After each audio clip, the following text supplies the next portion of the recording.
What's going on, everyone? Welcome back to the Baud Fawk Sports Podcast. It has been a minute and we're happy to be back. As usual, I'm Justin. I'm here with my broski Tarren. What's going on, Bauds? Yeah, Bauds, we hope everyone is doing good these days. So, I think we need to get right back into it. Steph Curry breaking the three-point record now is the most all-time three-pointers after breaking it against the New York Knicks in Madison Square Garden. And he overtakes Ray Allen at the top of that list. That is a iconic moment, definitely in NBA history that we just witnessed. Yeah, for sure. We could all see it coming for a long time now. Steph Curry has been on this trajectory for years. We all knew he was going to break it, and he's done it in an insane amount of less games. I don't know the exact number, but probably half the games or something compared to Ray Allen. So huge achievement. It just shows what he's done. Best three-point shooter of all time. I don't think that's disputable now. But it just shows how he's changed the game. He's made the three-point play the most important thing in basketball. We went from the 2000s where it was lots of bigs dominating the game, and now those small guys like Steph Curry, Trae Young, Damian Lillard, they can be lethal. They can be the best players on the court by far. So he's definitely changed the game. One of the pioneers of the game.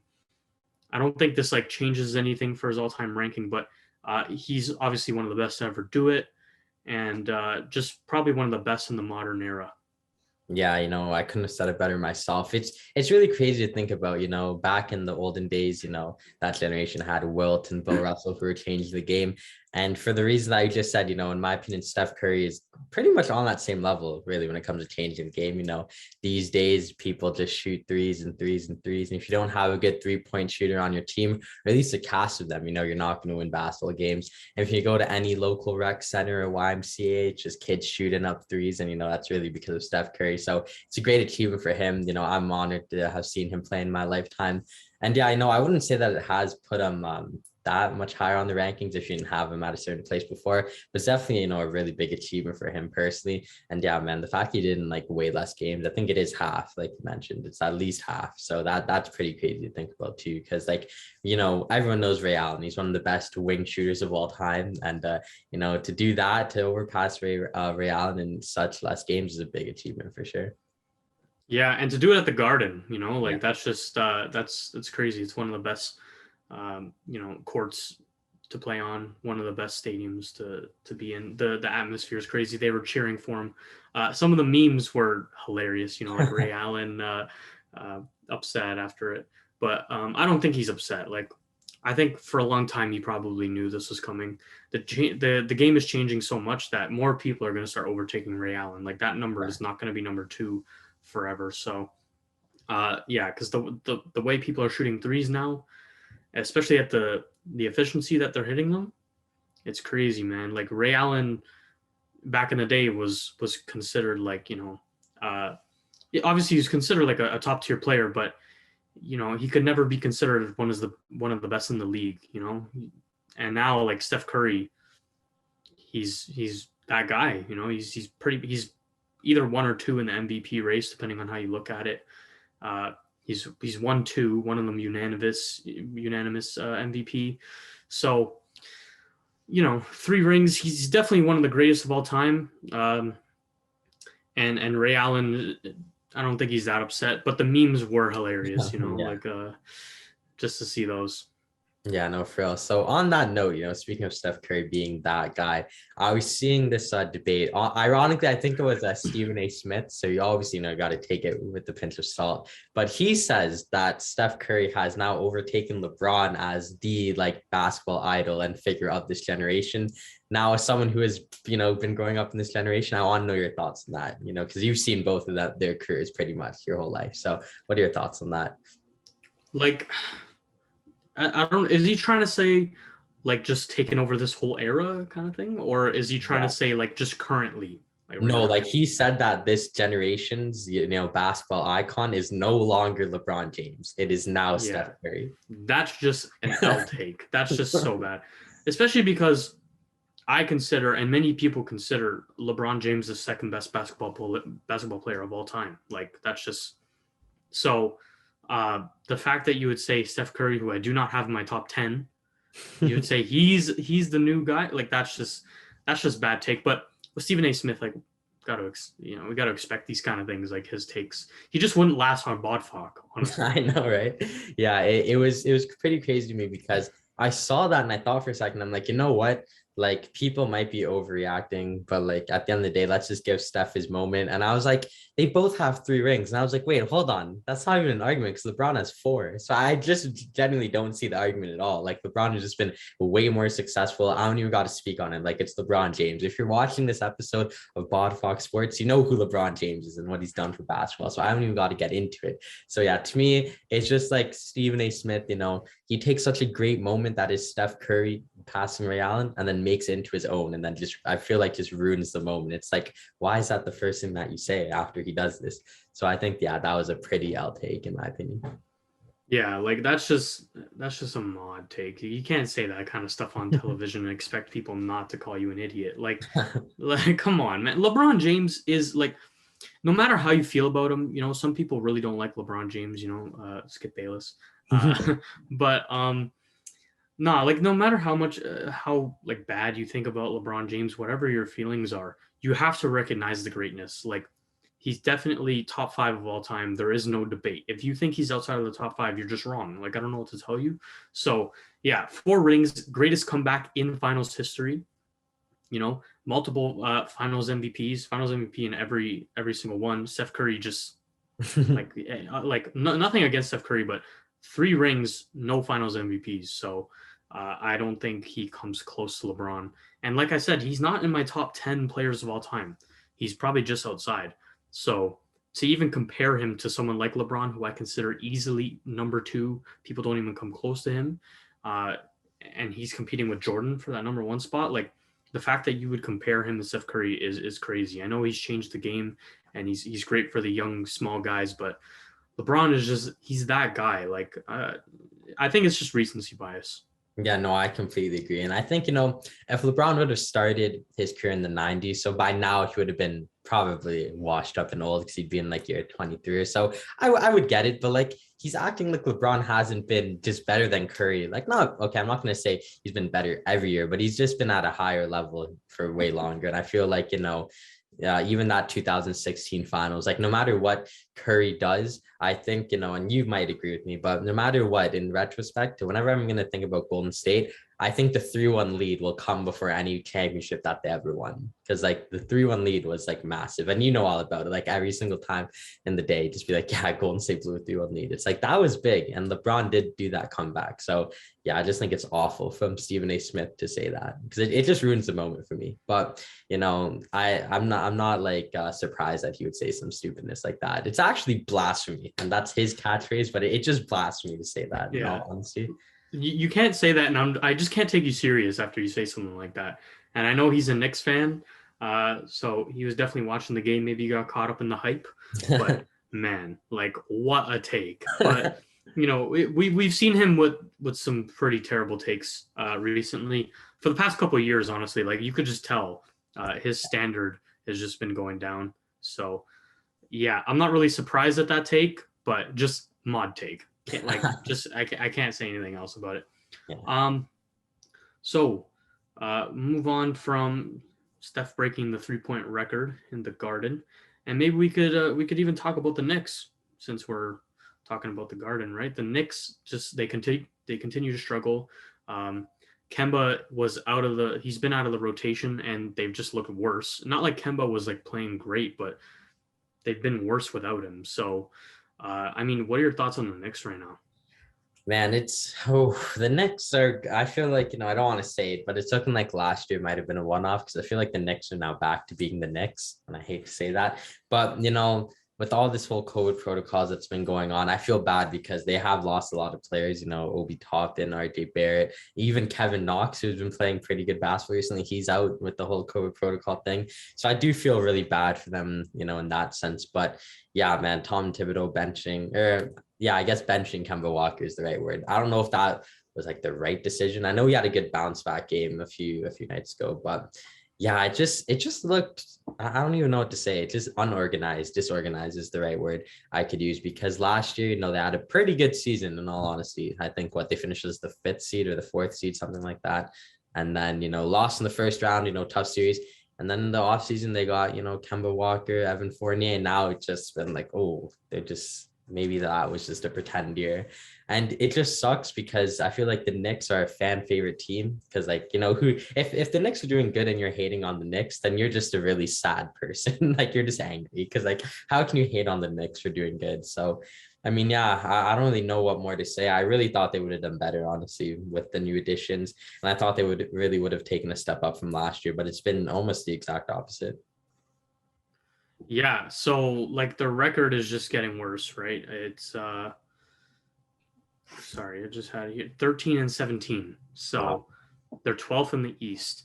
And it's just it's kind of sad because, like, honestly, I know the East is a lot better this year. You got a lot of new teams, but then you have some other teams that have been struggling. We'll talk about the Celtics later, but like the Celtics and so the fact that they're 12th and in their last 10 games they're 2-8. It's just like it's worrying, man. It's crazy. They're actually beating Detroit currently, but at the end of the day, like I'm pretty sure if you, me, and the rest of the Bauds who watch this channel laced up and hopped on the court, we could beat Detroit. So. Yeah, you're not wrong there. Yeah, and so it's kind of sad because I really like the Knicks. I really like Julius Randle. I really like a lot of their players. It is kind of sad to see them kind of like in the gutter right now. I don't think Tom Thibodeau is that great of a coach, to be honest with you. Yeah. Because they have talent, man. Like the fact that he can't get them playing better than what they are, like that has to say something about his coaching style or just, his man management, because like they have talent for sure. Yeah, no, I completely agree. And I feel like, last season, I don't know if it was just like a fluke, but they looked so good. And, they were just such a fun team to watch. Yeah, I even thought, Tom Thibodeau was doing the best he's ever done in his career. I was like, wow, this is like really good. And, D Rose was back. Like Julius Randle was playing amazing. Obi Toppin was looking good. They even have Taj Gibson, who we all know and love. So it's like, Legend. I don't really know what went wrong. And I feel like it kind of fizzled out a lot faster than I thought. Now, I don't want to write them off completely, but like 13 and 17 is not good at all.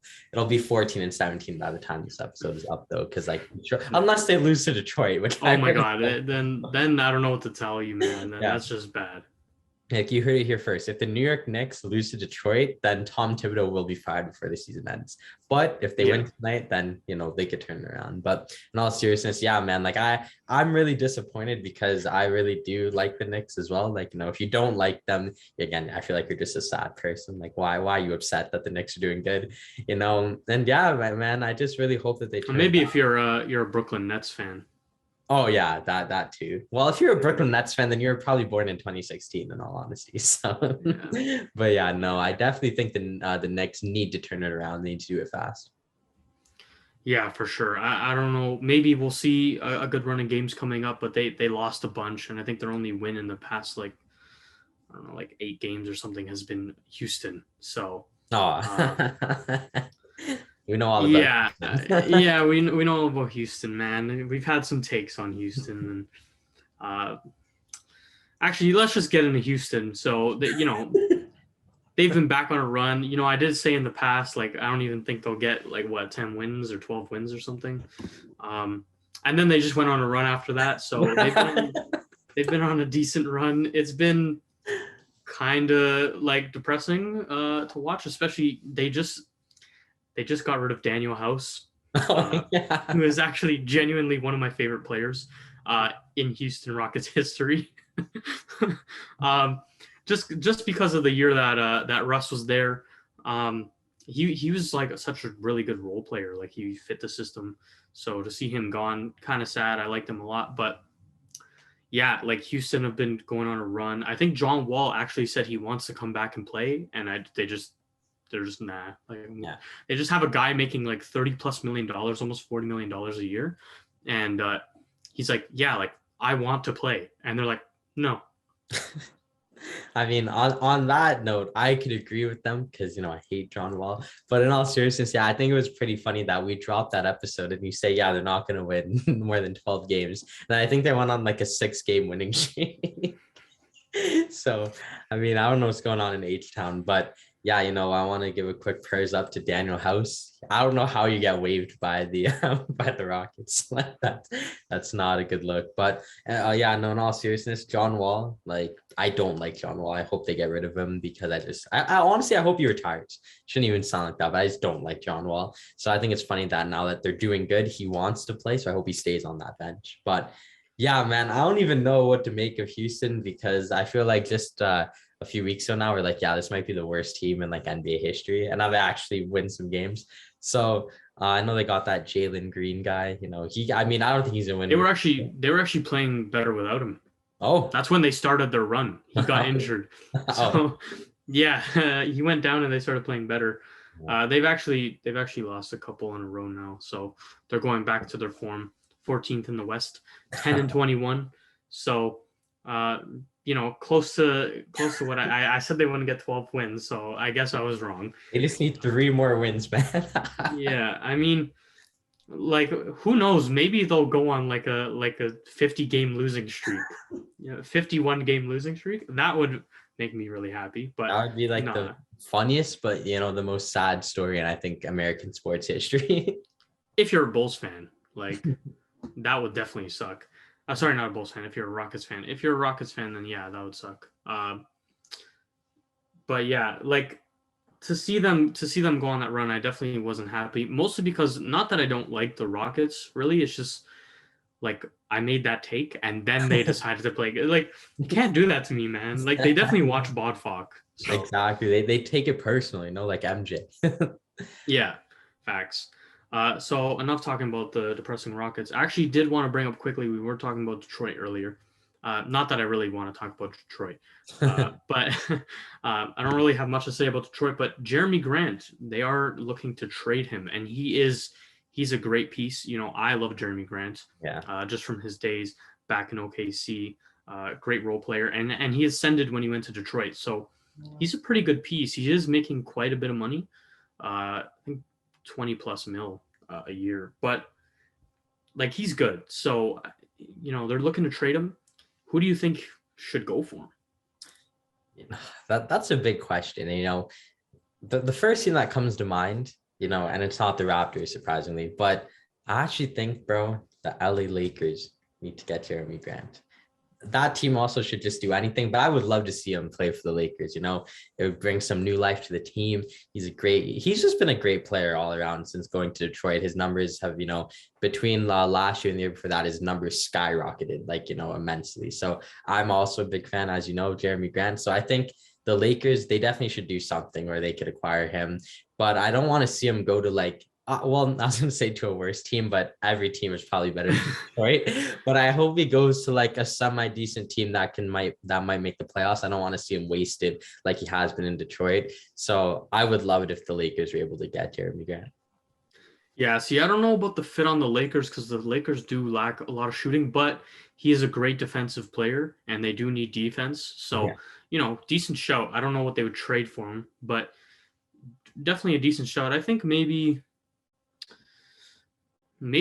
Philly, He would be, him and put Tobias Harris at the small forward position, put him at power forward. Good lengthy defender would help because they're a defensive team. So I think he'd fit right in. He does fit, yeah. They would have to be a swap probably for Ben Simmons. They'd probably have to give Jeremy Grant and something else for Ben Simmons. But I think, good for Detroit. Get a young player who has upside, try and build around Ben Simmons. And then Philly get a really good player in Jeremy Grant, maybe something added on the side if that's a draft pick or another player to make the contracts meet. But yeah, you get a really good player in Jeremy Grant who fits your defensive team. Not much of a shooter, but I mean, what is Ben Simmons, right? So I think Philly might be the way to go. Or, if somehow Boston could wiggle their way around a trade and get him in, I think he would help them out a lot too. They need some defense. Yeah, no, that's a good show for sure. I know I just said I wouldn't mention them, but I would love to see him on the Raptors too. Like, 'cause I feel like he could fit that system too, just being a good defensive guard. But he's a great player, man. And I feel like he deserves either a big contract or a great team because he definitely has been putting in the work the last couple of seasons. So I mean, hopefully he gets on a good team because like if you're on Detroit, you're just down horrific, and he's too good of a player to be on that team. And yeah, man, whether it is, Philly or Boston or even the Lakers, I just hope he gets out of there for his own case. Yeah, honestly, I just want to see, like you said, I want to see him on a team that's contending.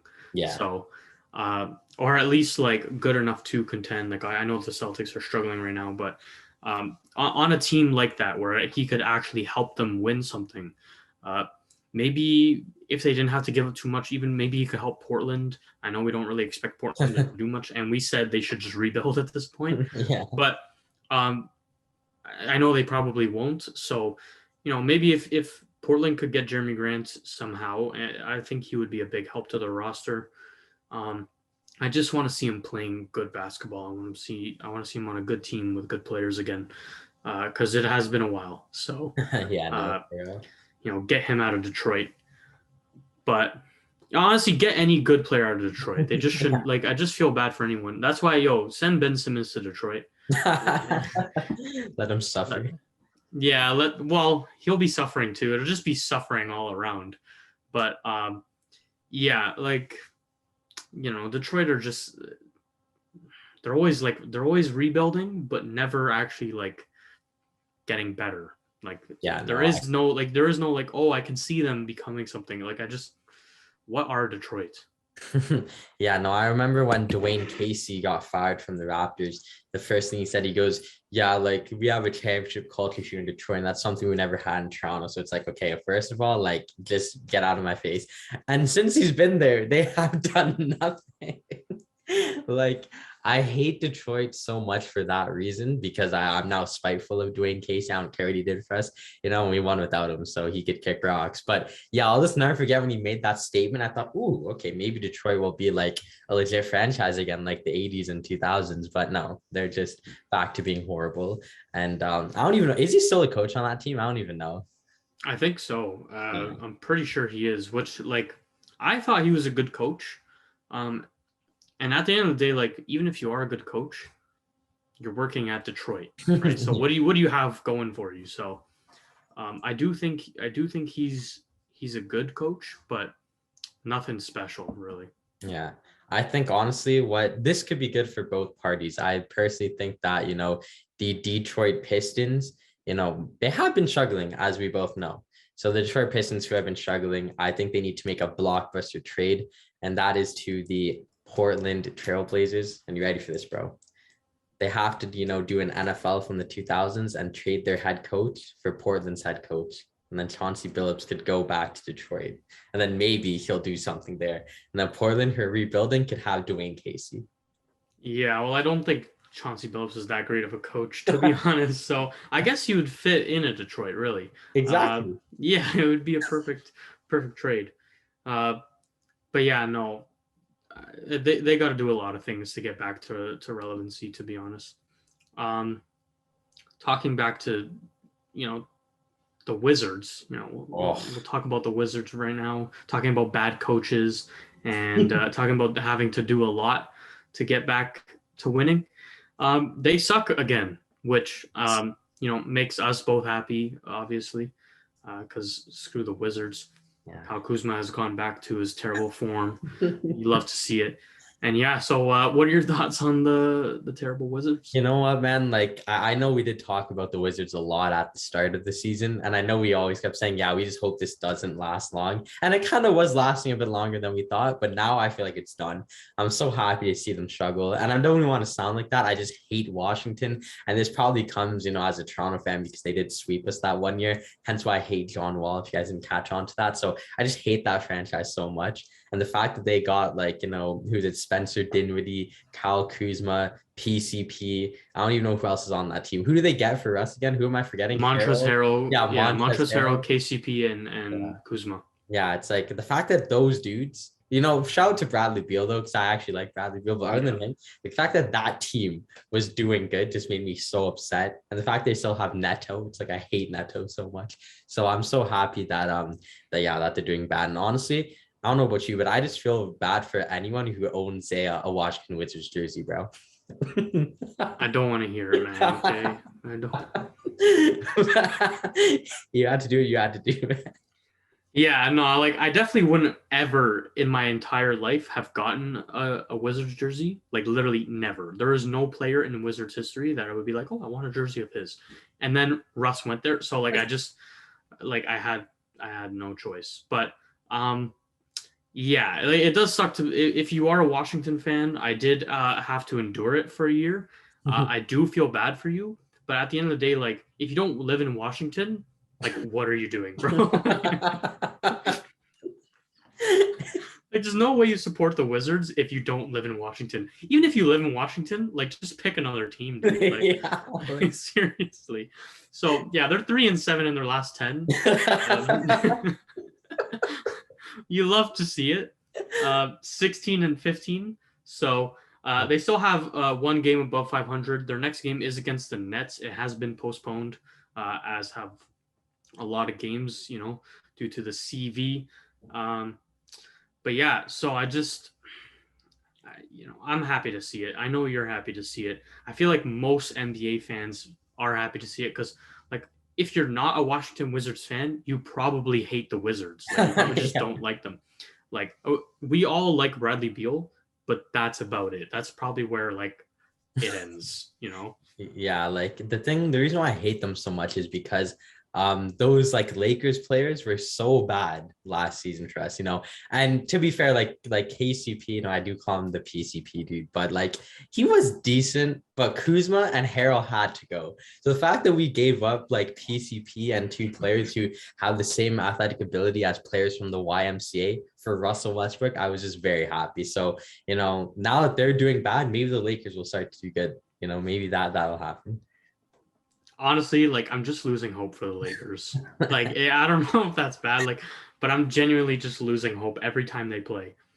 Anthony Davis is out for I think 4 to 6 weeks with MCL sprain, I think. So I would say huge loss, but he's genuinely been bad recently. So like there's a lot of times where like I'm watching the Lakers and I'm just looking at AD and I'm just waiting for him to take over. Like you're the guy in your prime. You're the guy who should be carrying this team. So a lot of time I'm just waiting for him. And now he's out for some time. And I genuinely think the Lakers play better without him right now. So might be crazy to say, but I think this is actually good for the team. Build some chemistry, build some chemistry and learn some offense without AD. And they'll have to be better because, they rely on him a lot for defensive work, even though he hasn't been doing it really that great. But they'll have to play better defensively. They'll have to look for better shots offensively. But yeah, so he's out. Not happy that he's out. But at the end of the day, I think for the Lakers, like this could benefit them. Just because, like I said, like he just doesn't take over games like he should. Yeah, no, it's so tough, man, because we look back to that championship run and granted, every player did get like a 5-month rest before the playoffs, but AD was looking like the second best player in the league behind LeBron. He was playing amazing. He honestly at that moment in time was my like favorite player in the league. He was so fun to watch. He was so good. And I was like, oh, wow, you know what? Like any trash talk that I might have said about AD in the past is all gone because he is playing at an elite level right now. And then now there's this just 2 years later. And I'm not going to fault anyone for getting injured. Like, I really don't want to sound like that guy, but you're a professional athlete and you're always getting injured. Like this stuff can't happen. And 4 to 6 weeks, like if it was 4 to 6 days, in theory, that's like 3 games. Sure, we miss him for 3 games, whatever. But that's a long time to be out injured for. And like, with the whole COVID thing that's going on, it might be longer. Like maybe he won't get a chance to rehab as much. I don't know how it works. So it's like, maybe he could be out for longer than 4 to 6 weeks. Who knows? But I'm just, I know you said you are losing faith with the Lakers, but like, I don't want to say it, but I think I'm losing faith with AD more than I am the actual team. And like you said too, I think they actually do play better without him as well. And, I hate to say it because he is one of my favorite players. And, we know what he's capable of, but he just hasn't been doing it this year. And like, I don't wish injury upon anyone. I don't think it's good, but I think maybe this injury is the best thing for everyone involved because now he could get some time on his own. He could, get back into the zone. And yeah, like you said, the team could build some chemistry without him. Yeah, because I just feel like, dude, you're like 6'11". You're huge. Like he's built now. Like he over the summer, like he got jacked. He's muscly, he's big. He's a big dude. Like you should be bullying people in the post. Yeah. Like I'm watching Joel Embiid do everything that I want Anthony Davis to do. Yeah. Like I don't know why he can't do it. You're a couple inches shorter, but you're skillful. He used to be a guard.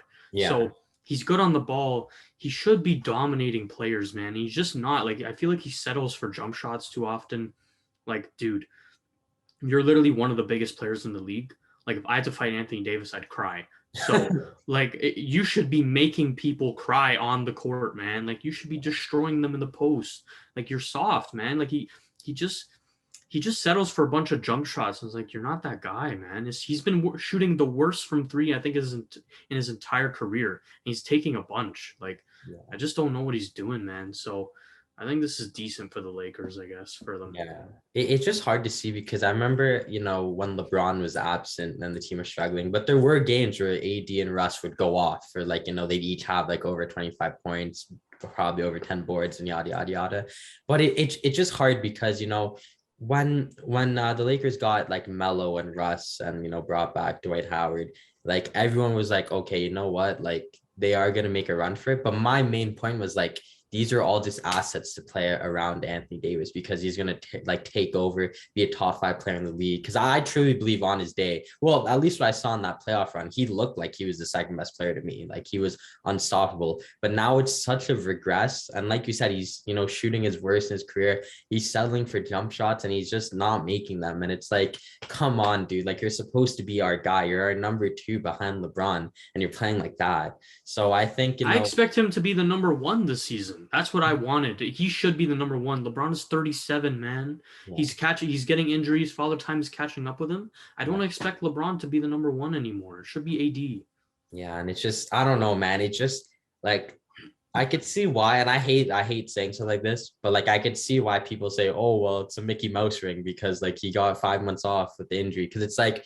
at this rate, like who knows if he would have played good in the playoffs without COVID. And again, I'm not making that argument because I think it's stupid, but it's like, this is what I'm seeing now. And it's like, damn, every time he just goes out and plays horrible, it just makes me think back, was that just a fluke because there was 5 months off and he could have done X, Y, and Z in that 5 months? Or what, is he really that good? And I don't know. And like you said, he used to be a guard. Like he's one of the best, I would say, like skilled players in the league. When you're that tall, that skilled, just dribbling the basketball, you could, create your own shot. It's like, where is Anthony Davis? So I think it's going to be a big loss for himself because it's like, damn, he's not going to be able to play for a bit. But I really hope he doesn't take this on too heavy. And I hope he thinks that this could be a positive and he could just get better and better and better. Then by the time he comes back, we need some wins at this point. Like the record's not good enough for me. So. Yeah. And like you said, I think bringing in all these pieces was to play around the main guys. Even Russ, he's not a role player, but at the end of the day, he was always going to be the third guy out of LeBron and Anthony Davis. So and we've seen the third guy always becomes the scapegoat in a LeBron team. Kevin Love was the scapegoat. Yeah. Chris Bosh was the scapegoat. It just happens. So, and at the end of the day, Russ is probably the most criticized player in the league, if not LeBron. But I'd probably say Russ because LeBron has a lot of fans. And Russ just doesn't have that level of fandom. So I'd probably say Russ is one of the most criticized players in the league. And then you throw him in this role and he's getting criticized even more. He's getting blamed even more for the Lakers' struggles. But really, at the end of the day, you're telling me if you take Russ and you put back in Montrezl Harrell, Kyle Kuzma, and KCP, are they really going to be better off? Is it all Russ's fault? No. The guy that should be playing better is Anthony Davis. And I think over the past couple weeks, Russell Westbrook, he's had some bad games, but Russell Westbrook has been overall in the past few weeks very good. He's been playing good. He's been more efficient, less turnovers. Again, he has some games here and there, but I just think like we need AD, especially on the defensive end. Like, if you're gonna struggle offensively, at least look like your old self defensively, and he just hasn't. So. I just don't think the Lakers struggles come down to just Russell Westbrook like everyone tries to make it. He's just becoming the scapegoat. So, and I knew this would happen. So I'm not really surprised, but he needs to come back better and stronger. And so I did also want to say Isaiah Thomas is back on the Lakers. So his first game, he actually had a really good game. He probably was the best Laker, which is kind of sad to say at this point. Like we're getting people out of the G League, and they're playing better than the starters. So I think he led the team in scoring with 19. That night. I mean, it's so funny because like this, like IT when he was on Boston was amazing. One of the better point guards in the league, and sadly missed out on his money due to injury, which we hate to see. And I feel like he's a comeback story that I feel like unless you hated him in Boston, you'll probably be like, oh, it's great to see him back. So I'm really happy that he's back, and I'm not complaining that he's on the Lakers because that just helps us. But I don't know. It's just hard to watch a game and have IT be the best Laker on the court. Like, don't get me wrong. Love it. Love to see it. Love the guy. But it's like, what are we doing? Like, how do we bring him out of the G League and now he's outperforming everyone, including Anthony Davis? So it's just, I mean, it's good for us that we have a player like that. But I think, with his 19 points his debut, maybe he's going to set the standard and, raise the bar a bit. So if he could continue to play like that, maybe he'll elevate the team. So, I mean, I'm not obliged to him, being on the team. I'm happy that he's back. So it just, once again, really, really funny that we bring him out of the G League and 2 nights later, he's doing better than the whole team. Yeah, it's honestly like it's crazy to see. I do like seeing IT, like you said, like he shouldn't be outperforming our starters, but it is cool to see him back. I did think he deserves an NBA job. We know he's good. So like he definitely deserves a job. I just don't know, like I don't think the Lakers should be relying on him that much. Like that's pretty sad. But I really agree with that too. It's like, damn it, bro. This dude was balling in the G League and in rec rooms like 2 weeks ago. And now he's going to be our leading scorer. It's like, oh my God.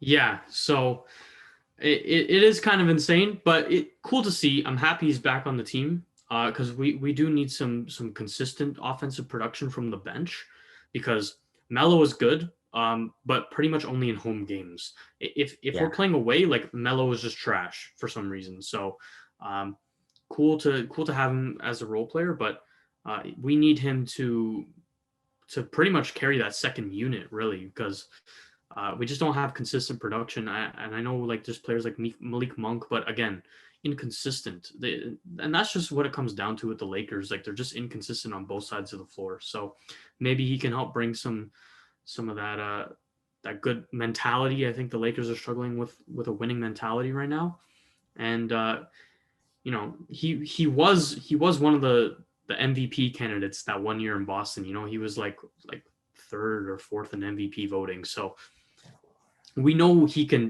be like a top tier player. You just need to fit him in the system. So I think he'll be good. Yeah, and thinking back to that year, one thing, one word I should say that was always associated with him was clutch. Like he was a very clutch player that 1 year. The fourth quarter was just his time to shine. And I feel like, because he's a determined player, because he was wrong. Like honestly, like he should have got the bag, but it was just really unfortunate what happened to him.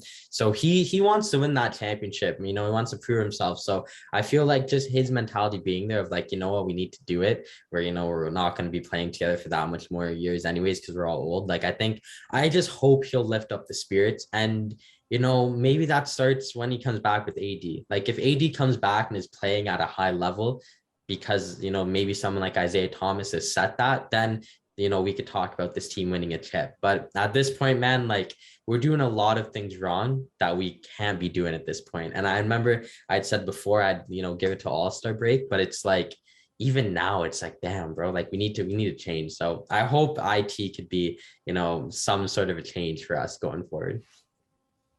Yeah, I mean, what are your thoughts on? I obviously can't do it right now, but what are your thoughts on trading Anthony Davis? Mm.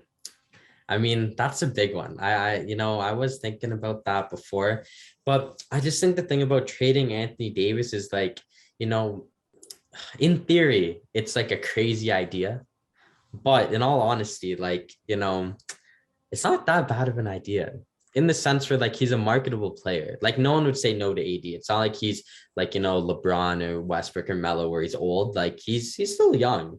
A lot of players or his team probably would take him. Yeah, he's in his prime, like you said. Should be, at least. Oh man, I would love it if like the Raptors got AD. Imagine AD and Scottie Barnes. But man, what do you think about trading AD? Because I don't really know. I'm kind of blanking on that one. What do you think though? Like I guess it really just depends on what they would get back at the end of the day. Like if they're gonna get back another guy that's gonna help them win a ring, then yeah, I say do it. Like if you can get someone like, I don't know, Cat or something, because Cat looks really good right now. He's killing it for Minnesota. So if you could get someone like him, I don't think they would ever do that, but someone who can shoot and still win, help win you games, because you don't want to trade him for just picks, because like you got an old roster, like you're trying to win, so you would need someone who's going to help you win.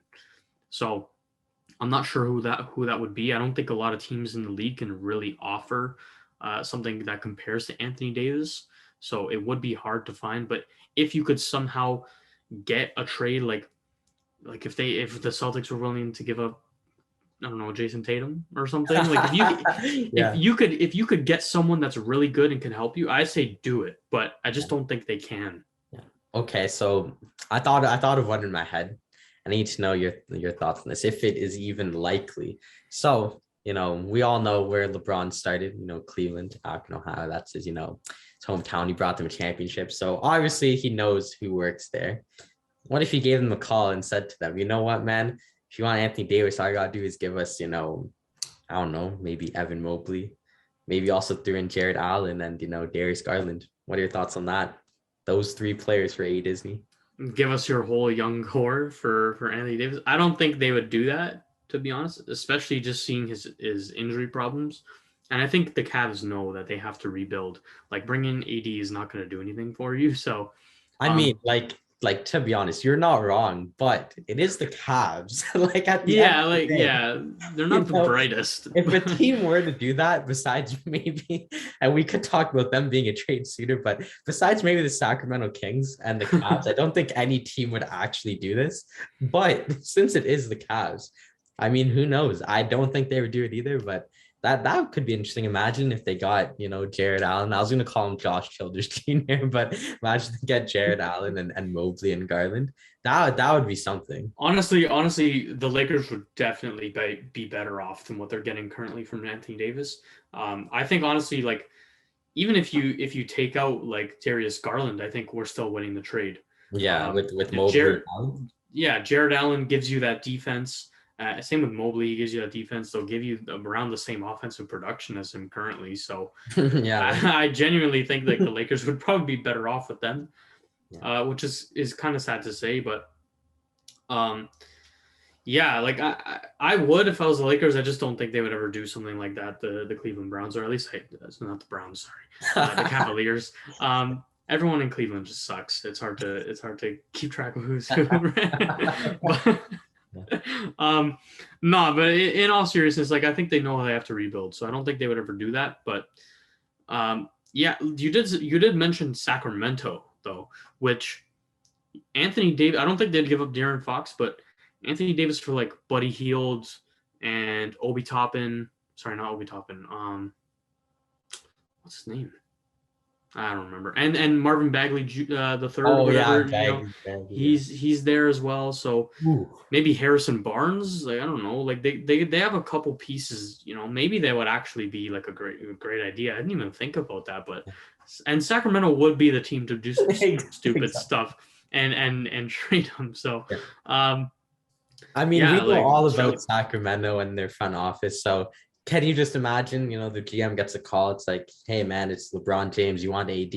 All we need is Buddy Hield, Harrison Barnes, and I don't know, Marvin Bagley the third. How about that? Oh my God, jersey sales would go through the roof. Let's get him in right now. Like that. They That's they'd, actually they'd decent probably backing. offer up like a draft pick or two as well, just because they're that stupid. They would take the Lakers draft pick and then they would draft a center and a big. Oh man, literally the Cavs like literally just did almost the same thing. Like they had Colin Sexton, and then they drafted Darius Garland. So that's some stuff that Sacramento would do. They'd get like Anthony Davis, and then they draft a center. They'd have 2 draft picks, and they draft a center and a point guard, De'Aaron Fox and Anthony Davis.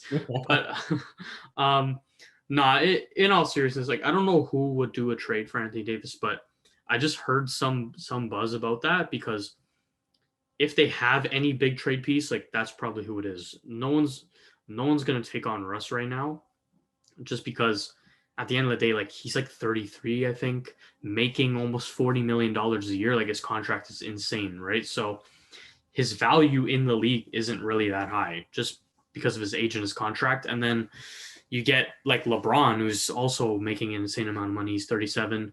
Carmelo Anthony's old. They have a lot of old players. So like one of their only trade pieces is Anthony Davis if they were looking to trade him. So I just saw that. I wanted to get your thoughts. But yeah, I don't see it happening. I think the Lakers are probably going to stick with this roster until the end of the season. Yeah. We'll see how it goes. Yeah. I mean, like, I don't want to trade AD like at all. But, if someone said to me, yeah, if you do an AD trade, then we'll be a guaranteed 47, 50 wins team going to the playoffs and turn things around, I'd be like, you know what, let's do that. But yeah, man, I think we are going to stick out with this roster. I just really hope it works out because, from the start of this podcast, we've made it clear that we want to see the Lakers back in that finals.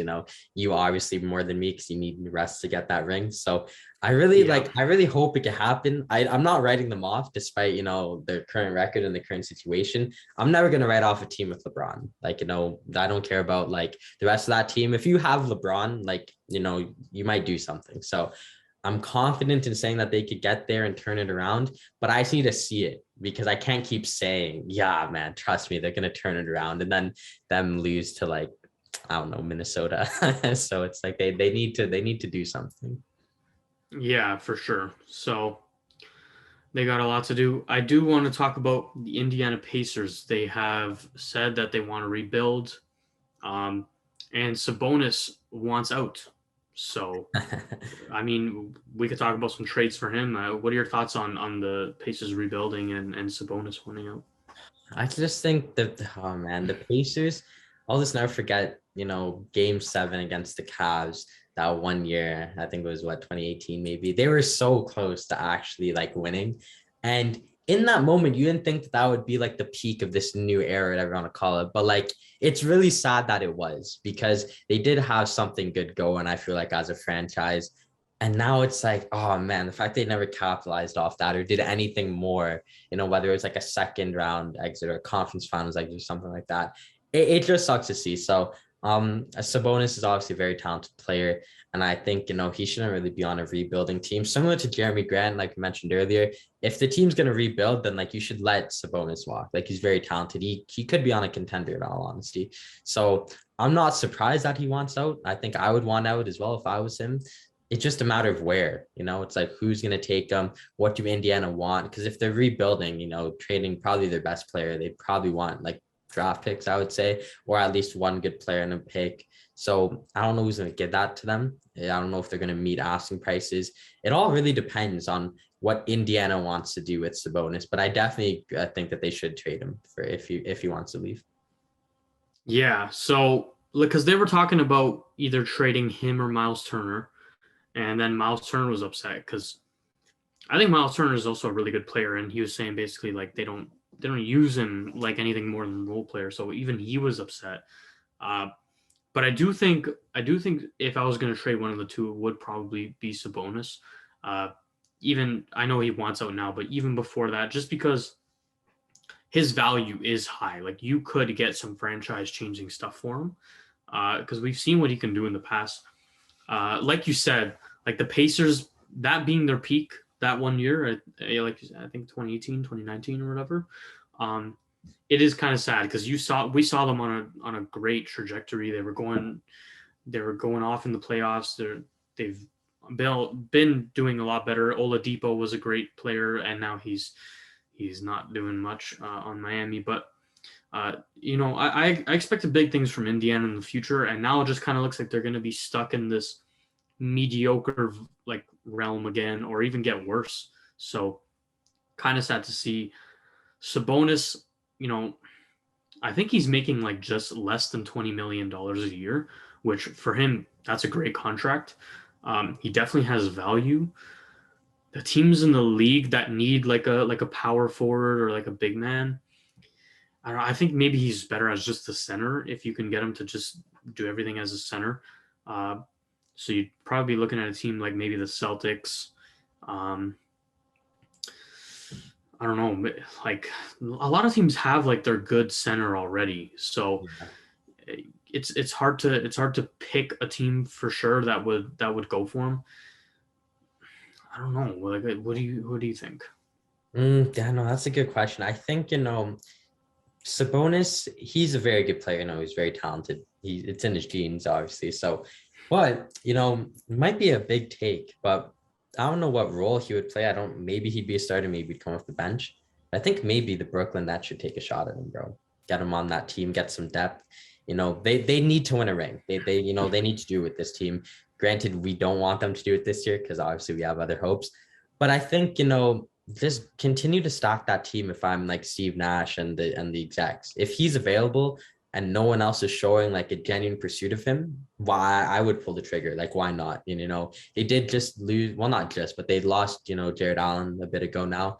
So why not take a shot at Sabonis? I feel like that would be a good fit for everyone involved. He'd go from a rebuilding franchise to a number one contender in the East. I feel like they're the favorites right now to make it out of the East.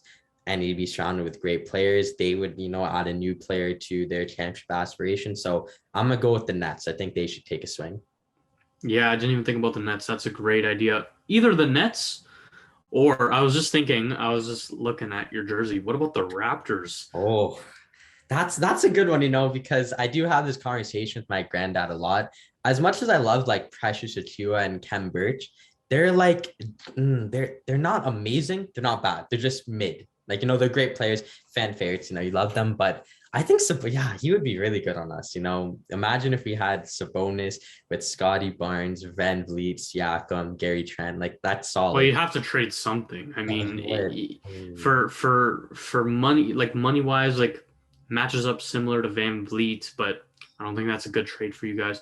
I would say if you could trade Siakam for Sabonis, I think that's a good trade for both teams, to be honest. I think you guys benefit. I think Sabonis is better. And I think Siakam could thrive a bit more on that team where he wouldn't be the main focus of the offense. They still have people like Karis LeVert, Malcolm Brogdon, and Miles Turner would still be there. So I think maybe that would be a good place for him to develop. But yeah, like I think maybe that's it. That's a great trade. I don't know who you guys would give up though. Yeah.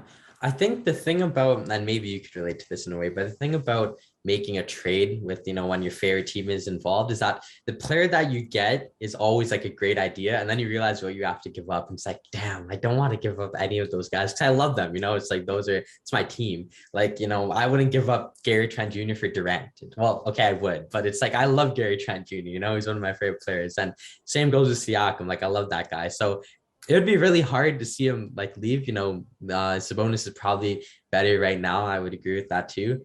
So it's like on paper we win, but it's like as a Raptors fan, it's like, I don't want to trade Siakam, but like you're not wrong. Yeah, like, but you also didn't want to trade DeRozan. Yeah, right? I didn't. Yeah. And so you got a ring out of it. So sometimes, as a fan, it does hurt to see your players go, but you have to look like, how's this going to benefit the team? I do think that would benefit you guys a lot. If you guys were to give up Siakam or something else, I definitely don't think Van Vliet is the kind of guy you would want to give up. I don't think Barnes is someone you would want to give up. So it would be hard to find. But if if the Raptors could do something and get him, that would be crazy. Yeah, like it would be, and I'm a big fan of Sabonis, so I'd obviously welcome him with open arms. Now, in a perfect reality, like all Indiana says to us is, "Yo, man, we just want like 2 draft picks, so give us Dragic and like 2 draft picks," and I would be like, "Yo, we're certain," but I just don't think that could happen. But hey, man, if we got him and pulled that off, I would be very happy. Yeah, that would be cool to see. I mean, Indiana honestly just need to get this rebuild going. They need to get some trades going because they've been at like this mid tier for like years now. Even with Paul George, like they could never really like push for it. Even in the Roy Hibbert days, but Oh yeah, back in those days. like they were good, but you could never see them actually like winning it. So I think they got a lot of rebuilding to do. They got a lot of stuff to do. So I don't know what their first move is. Probably trading Sabonis, maybe a couple other pieces. I would like to see maybe Malcolm Brogdon get traded because he is a very good role player, very good guard to have. So I like to see him on a competing team. I'm not sure. Maybe he would be really good on Philly. I think he would be perfect. But they got a lot of pieces to trade. They got a lot of stuff to figure out. And I do think when they fired Nate McMillan, and I think he's on Atlanta now. I also thought that was bad for the team because I genuinely think he's probably like a top tier coach. I think in the league. Yeah, no, I agree. Yeah, I just think like the Pacers didn't really have the talent for him. But I think he's a very, very good coach. Yeah, man. Indiana, like we both said, very sad to see that they kind of peaked. But, going forward, and I'm sure you'll like this too, at least if they're going to rebuild, it's going to be around Chris Duarte, who is a Canadian. So, we love to see that. So hopefully a Canadian can be the face of that franchise. Maybe probably within 2 years, he will be assertively the face of that franchise because everyone's going to be gone. Hopefully, fingers crossed that happens because I hope he doesn't get traded too because I don't think they would do that. But I'm excited to see what the future holds for that kid because he has, he's a really great player. He did have that one insane shot against the Lakers. I'm pretty sure it was. Yeah. And to force overtime. Yeah. And then even when he played the Raptors, he was looking good too. So big fan of Chris Duarte and he's Canadian. So I really hope he could then be the face of that franchise going forward. Yeah. Or even just one of their main pieces. Like it would be cool to see. He is definitely very good. Let's move on. Just shortly, talk about Zion. He's out for another 2 months, I think. Something to do with his foot. Like we just really haven't seen anything. He's looking big in some of the photos and videos that we've seen. I know we've talked about this before, and what we think he should do, but he's just looking bigger and bigger every time I see him. And so now he's out for another 2 months. Ooh, it really hurts, man, because I love Duke and I watched all of his games at Duke. So I love Zion Williamson so much. I hate when people slander him or whatever. But it just sucks to see because, even in his rookie year, it was delayed. He played like 12 games. I think it was something ridiculous. So we barely saw him in those 12 games. He played amazing. Then last year he was, I think he made the second team or the third team. Like he was amazing last year, but it's just so sad to see because I really like him. I think he could be one of the best players in the league at some point, but it's just not happening. And I don't think it is. If it is, then he's evil. But I really hope this is some marketing ploy to get out of New Orleans. Like I really hope as soon as that rookie contract is done, he leaves, signs somewhere else, and then plays 82 games in a season. Like I would love imagine. Like I don't obviously we don't know these athletes as people. We don't know if he's a nice guy or not. But if he is like, yeah, man, I just don't want to be here, so I don't want to ruin my image and do that, I would love it. Like I really hope that something like that is going on, or else it's just sad at this point. Like I hate that he's not playing. He is looking big, like you said. And I feel like, as much as that is on him, I feel like, dude, Pelicans, what are you guys doing? How do you guys fumble that so hard? Like if you get this generational talent to be the face of your franchise, I would make sure that like we're bringing in the best trainers in the world, not just for him, but for the team to show that, you're a solid team. If Zion Williamson was some casual where he was some role player that was causing drama and yada, yada, yada, I wouldn't care how he looked if he gained, 40, 50 pounds. But how did you guys let Zion do that? And again, he has to take responsibility. It is his fault. But as the franchise, how did we get to this point? So I'm a point blame at them too. So I really hope this marriage around the college just ends, because I'm sick and tired of waiting for Zion. I want to see him play 82 games in a season for a good franchise like the New York Knicks. So I hope that happens. But in all seriousness, I just hope he gets out of there. Yeah, I mean, call me crazy. I think Zion will be gone from the Pelicans by the start of next year. Yeah. By the start of next season, I think Zion will be gone. I think he wants out. I think he's wanted out for a bit now, because the team is just incompetent. They can't build a squad around him. They had Lonzo. He liked Lonzo, and they let him go. Yeah. Because they're too cheap. So. And he was mad about that too. So yeah. So I don't think he likes the front office. I think it's David Griffin. He used to be on the Cavs, I think. Yeah. I think he'll be gone by the start of next season. I don't know. It might be a hot take, but I think he's been there and he's seen what it's like. And I really think the Pelicans are just disorganized and just a bad franchise. And I can't blame him for wanting out if that's what he is doing right now. If that's not what he's doing, and he's just genuinely this injury prone and this fat, I don't know what to tell you, man. I did think that this guy was going to be one of the elite players in the league, especially after last season. I was like, wow, this guy can be one of the best. But if he can't keep his weight under control or his injury problems, and I think some of these injury problems have to be from his weight. You can't have that much weight on your lower half, and now he's having foot injuries. So I think some of this has to do with that, but it could also be he's just trying to get out. And if that's what it is, I can't blame you for that. I couldn't blame AD for wanting out before. So if that's what it is, fair enough. If not, you need to wake up and I don't know, just eat a little healthier or something. Yeah, no, I couldn't have said it better myself. And I remember there's a meme where it was when he first got drafted, it was this is how Zion's going to look in his third year. And it was a picture of Booger McFarland, the former Tampa Bay Buccaneer. And I was damn, that's so disrespectful. but now he looks like him. So it's very, very ironic there, but I just hope it's over soon. I'm on your take. I'm agreeing with you. I think he'll be gone by next year. I don't see this going on any much longer. And I also feel bad for Brandon Ingram on that point. He's another player that is just so talented and is just getting wasted in New Orleans. Okay, Baud, so coming up next, today for the first time, we do have a special guest on our show. This is my friend Floyd. He is a big Boston Celtics fan. So on that note, Floyd, I think we should get right into it and talk about your Boston Celtics.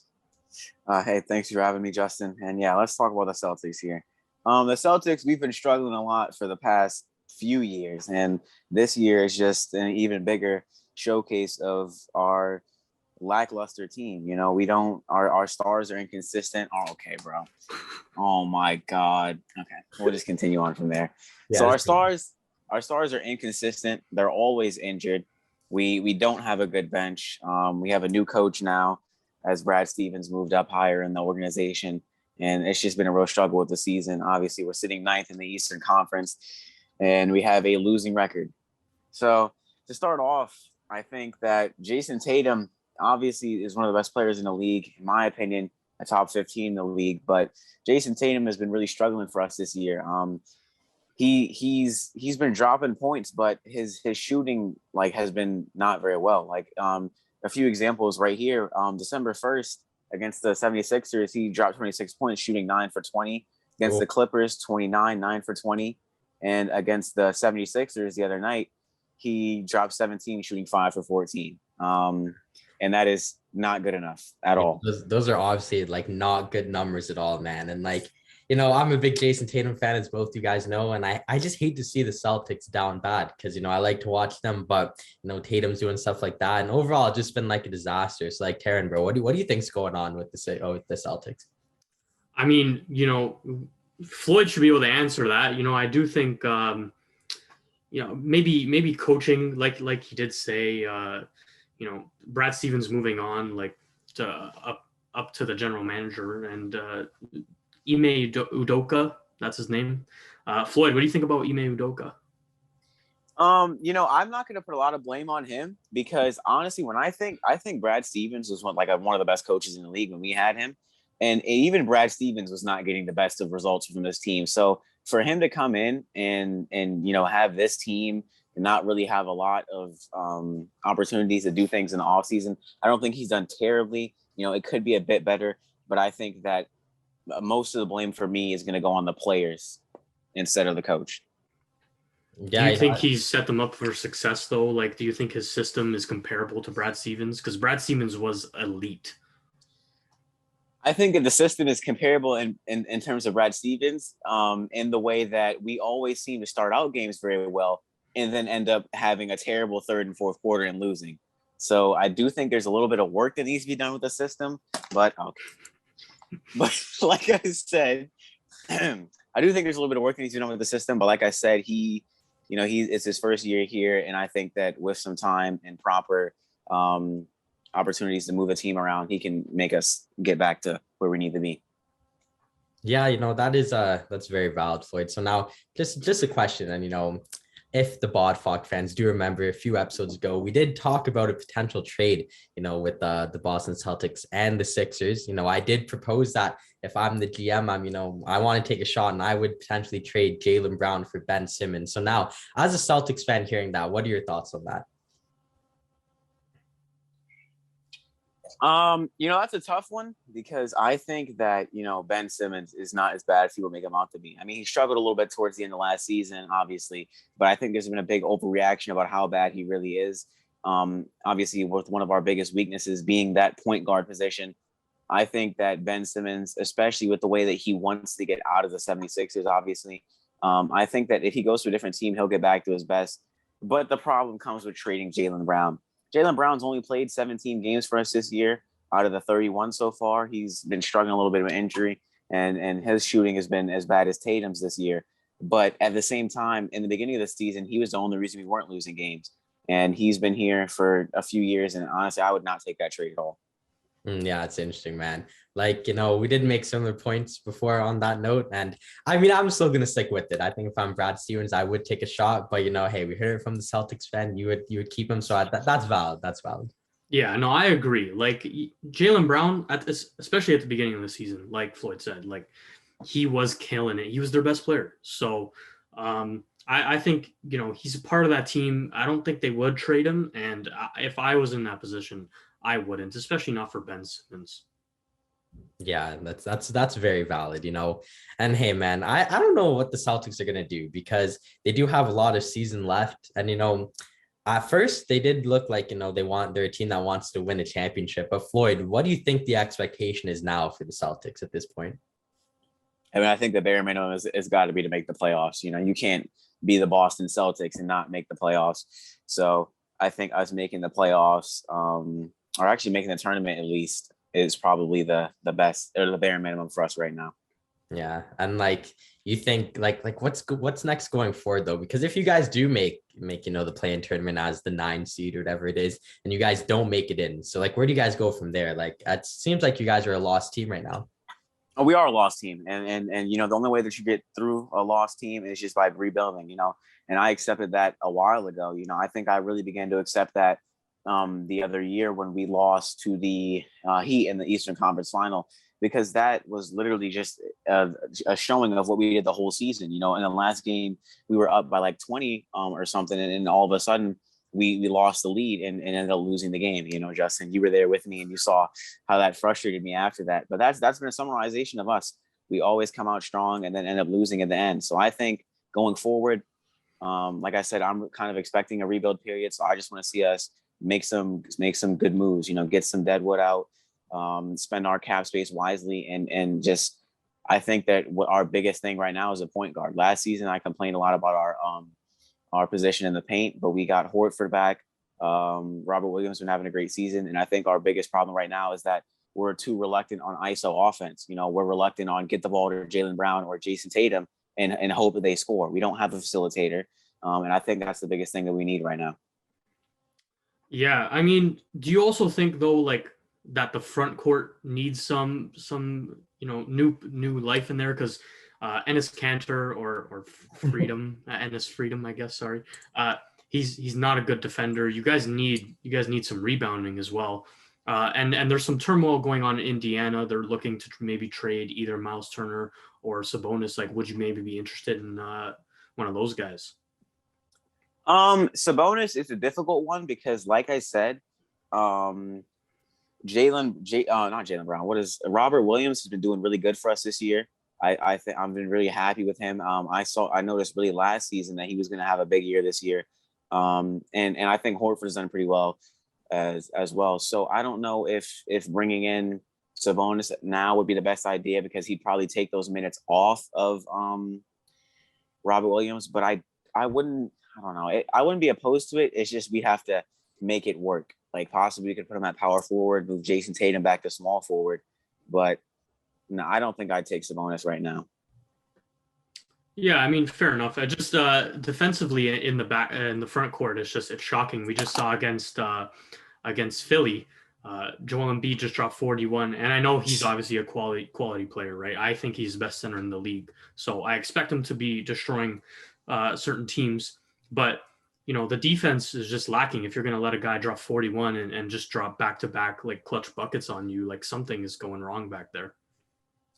Yeah, I mean, that's been something that's been a problem with us over, like, almost half the decade. It's a new decade, but it's been a problem with us over the past, like, 5 years.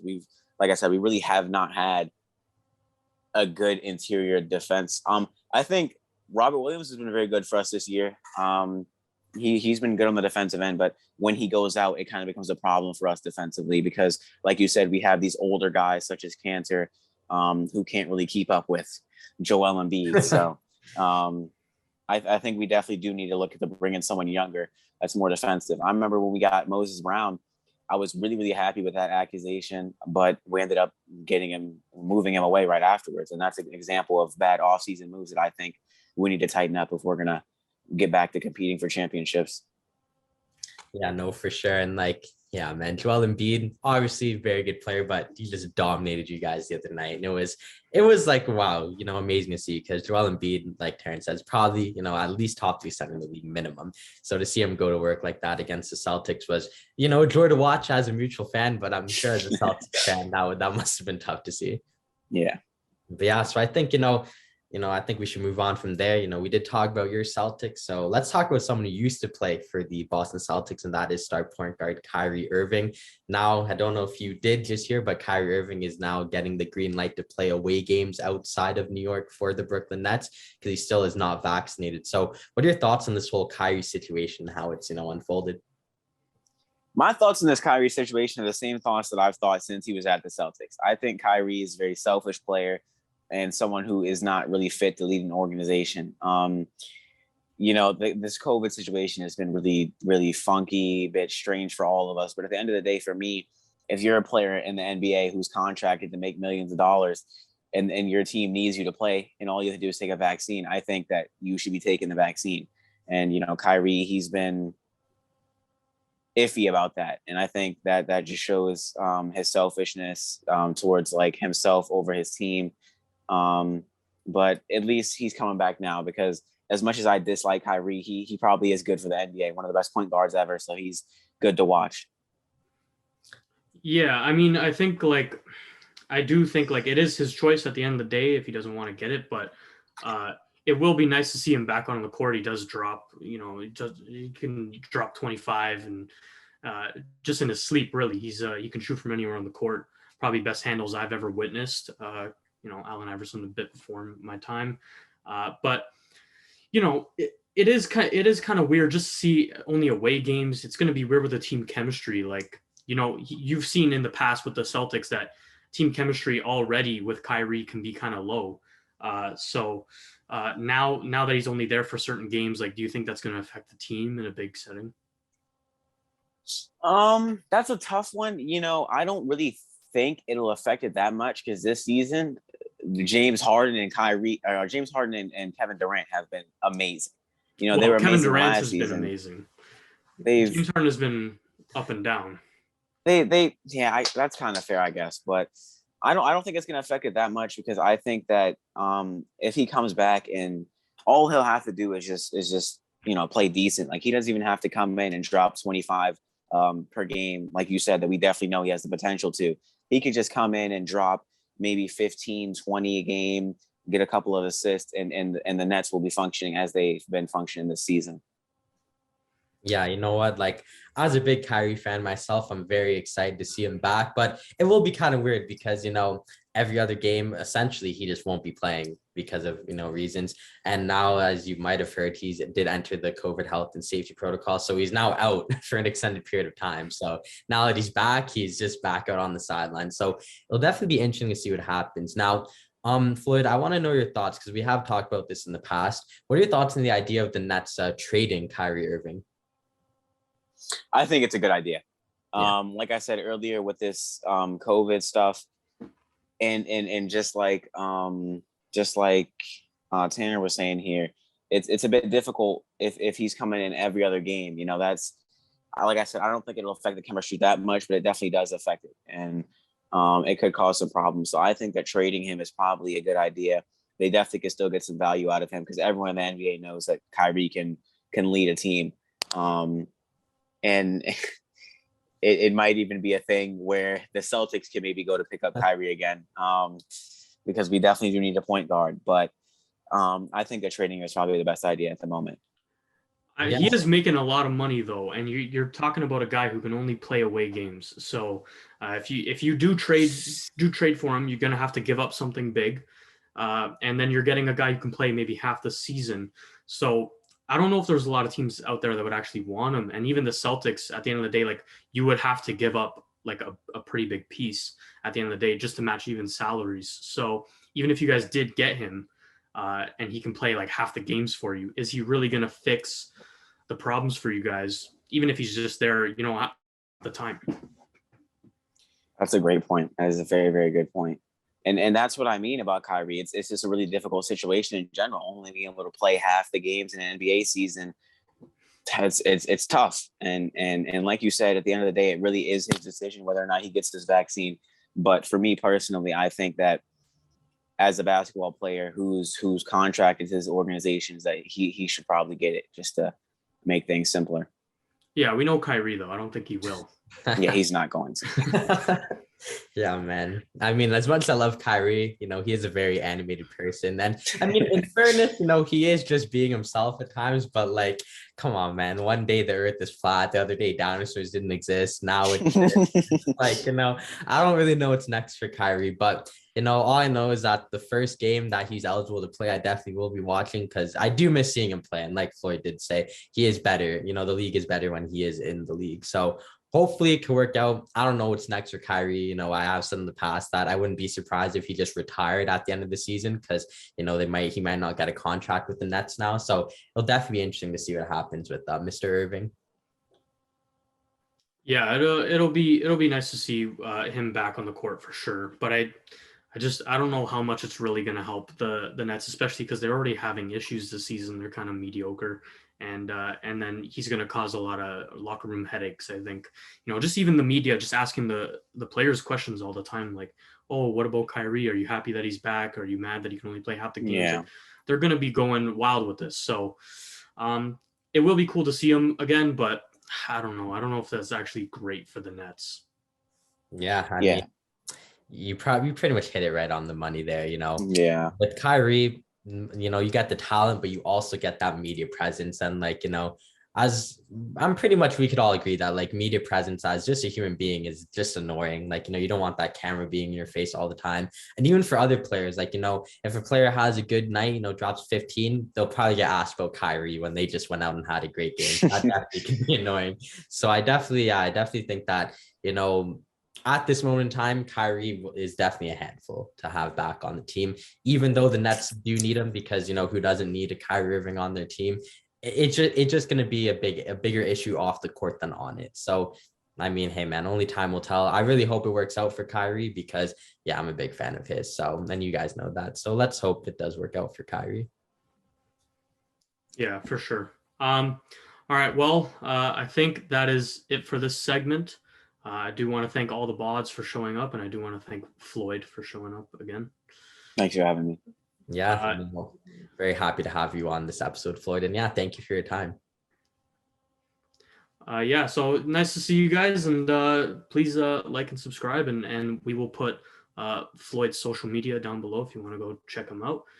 If you want to go say thank you for coming on and giving his good opinions on the Celtics, even though they do suck this season. It might be hard to show your face around here, but got to live with it. But yeah, thank you everyone, and we'll see you on the next episode.